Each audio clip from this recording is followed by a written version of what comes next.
Students BEd first year अर्थात BEd प्रथम वर्ष बीएड फर्स्ट ईयर में पेपर 6 जिसका नाम है जेंडर स्कूल एंड सोसाइटी अर्थात लिंग विद्यालय और समाज यूनिट 5 इकाई 5 के अंतर्गत आज हम लोग जानेंगे इमोशनल डेवलपमेंट संवेगात्मक विकास। प्रत्येक व्यक्ति अपने जीवन में समय समय पर क्रोध, हर्ष, घृणा, वासना, प्रेम, क्षोभ आदि भावों का अनुभव करता है और इन्हीं को जिसमें क्रोध, भय, हर्ष, घृणा, वासना, प्रेम, क्षोभ इन्हीं को हम लोग संवेग भी कहते हैं। मानव जीवन में संवेगों का अत्यधिक महत्वपूर्ण स्थान है। मनुष्य को संवेगों के द्वारा विभिन्न कार्यों को करने की प्रेरणा भी मिलती है। संवेगों के उदय होने पर व्यक्ति में अतिरिक्त शक्ति का संचार होता है। वह ऐसे ऐसे कार्य करके दिखाता है जो सामान्य स्थिति में उसके लिए संभव भी प्रतीत नहीं हो पाते हैं। भय की स्थिति में व्यक्ति कभी कभी ऊंचे ऊंचे गड्ढों और नालों को भी लांघ जाता है। क्रोध की स्थिति में कभी कभी व्यक्ति अपने से शक्तिशाली व्यक्ति को परास्त कर देता है। संवेगों का संबंध व्यक्ति के जीवन के भावात्मक उच्च से होता है। सुखद वस्तु को देखकर प्रसन्न होना, डरावनी वस्तु को देखकर डर जाना, इच्छा के विपरीत कार्य करने पर क्रोधित होना, खराब वस्तु को छूकर घृणा आना, दूसरों को अभावग्रस्त देखकर दया आना तथा संवेगात्मक स्थिति के कुछ उदाहरण हैं। संवेगों के उत्पन्न होने पर व्यक्ति की मानसिक और शारीरिक स्थिति में परिवर्तन आ जाता है। संवेग वास्तव में मानसिक उपद्रव की अवस्था होती है जिसमें व्यक्ति अपनी सामान्य स्थिति में नहीं रहता है। संवेगात्मक स्थिति में बुद्धि और विवेक का व्यक्ति के व्यवहार पर अंकुश नहीं रह जाता है तथा उसे उचित और अनुचित यानी कि गलत और सही का ज्ञान भी नहीं हो पाता है। एक ओर जहाँ व्यक्ति संवेगों की सहायता से साहित्य तथा प्रशंसनीय कार्य करता है, वहीं दूसरी ओर वह संवेगों के वशीभूत होकर कभी कभी पशुवत निंदनीय कार्य भी कर देता है। अब हम लोग जानेंगे meaning and definition of emotion.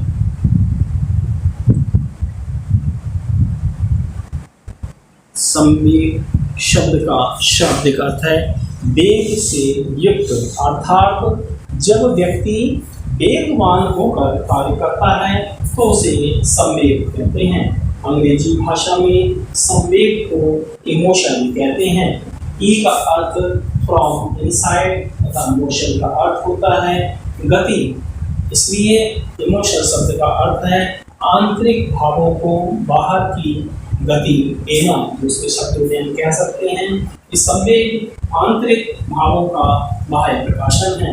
Woodworth के अनुसार इमोशन इज ए मूड और स्टेट ऑफ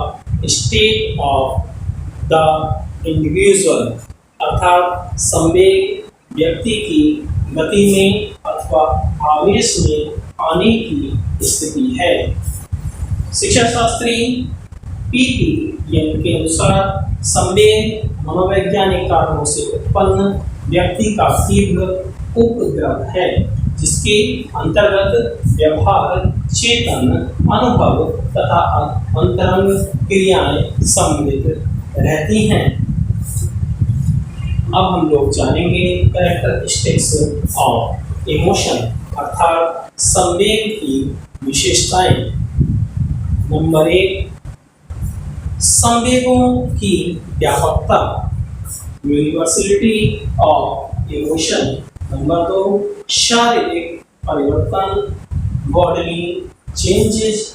नंबर 3, विचार प्रक्रिया का लोप हो जाना, not functioning of thinking process. Number 4, व्यक्तिगतता, इंडिविजुअलिटी। नंबर 5, संवेगों की अस्थिरता।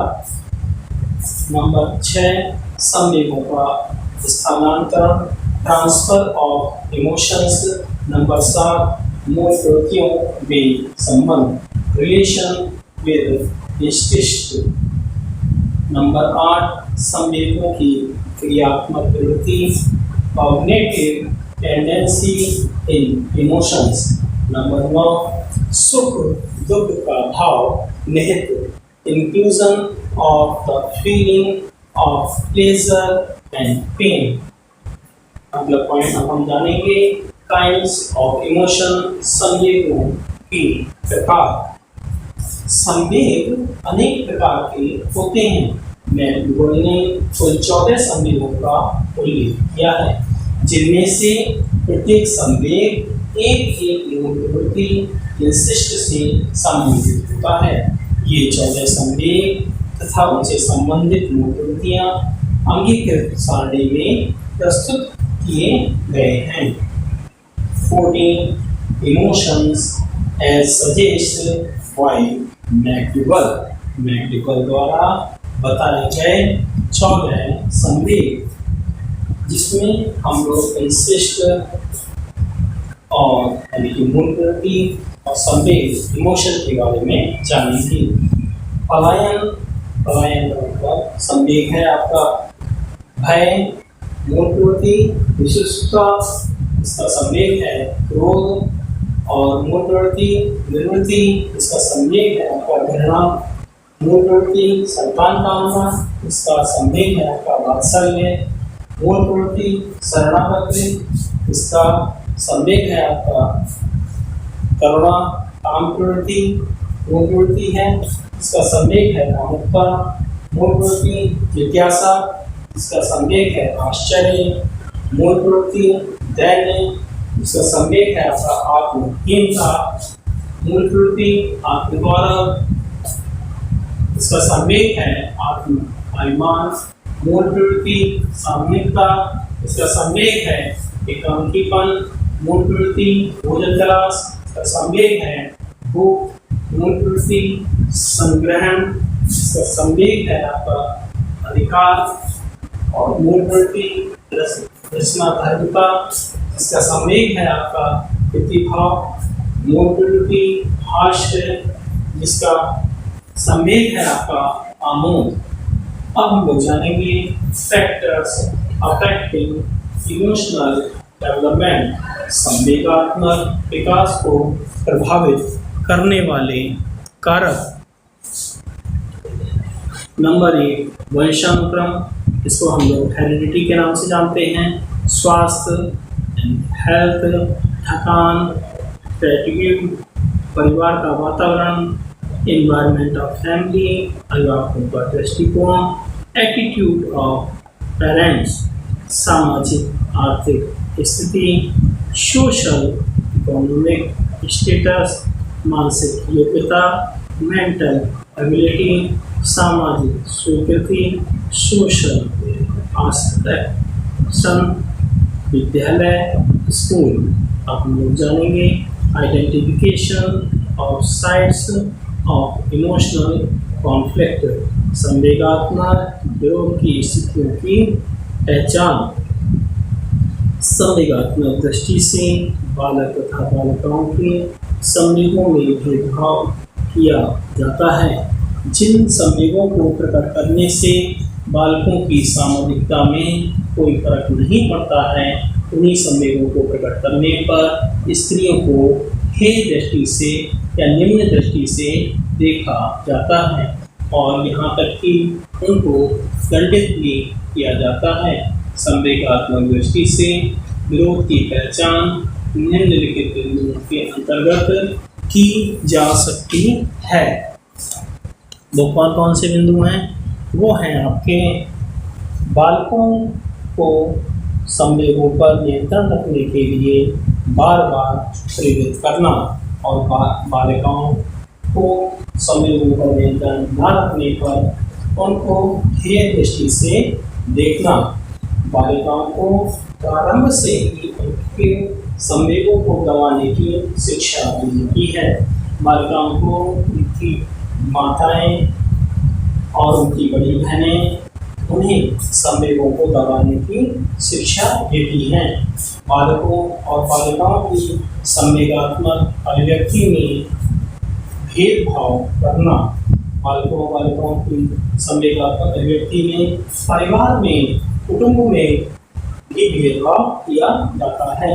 बालकों और बालिकाओं के संवेगों के प्रति परिवार तथा समाज का भिन्न दृष्टिकोण ही गुना शारीरिक परिवर्तनों के प्रति भली प्रकार से अवगत न कराना। परिवार में जो शारीरिक परिवर्तन होते हैं उसे माता के द्वारा सही प्रकार से अवगत भी नहीं कराया जाता है। माता पिता तथा अभिभावकों द्वारा प्रेम और सहानुभूतिपूर्ण व्यवहार भी न कर पाना। माता पिता अपने बच्चों के प्रति या अभिभावक अपने बच्चों के प्रति सही से व्यवहार भी नहीं करते हैं।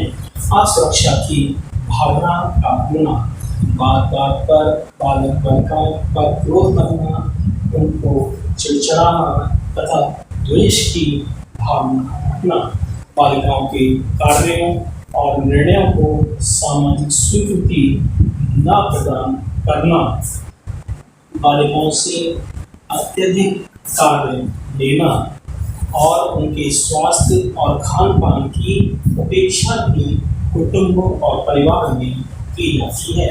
बालिकाओं को आवश्यकता से अधिक सुरक्षात्मक वातावरण प्रदान करना, बालिकाओं को इच्छा के अनुरूप कार्य न करने देना, उनको बार बार उनको टोका टाकी करना, बालिकाओं को सदैव उपेक्षित करना। Thanks for watching. धन्यवाद।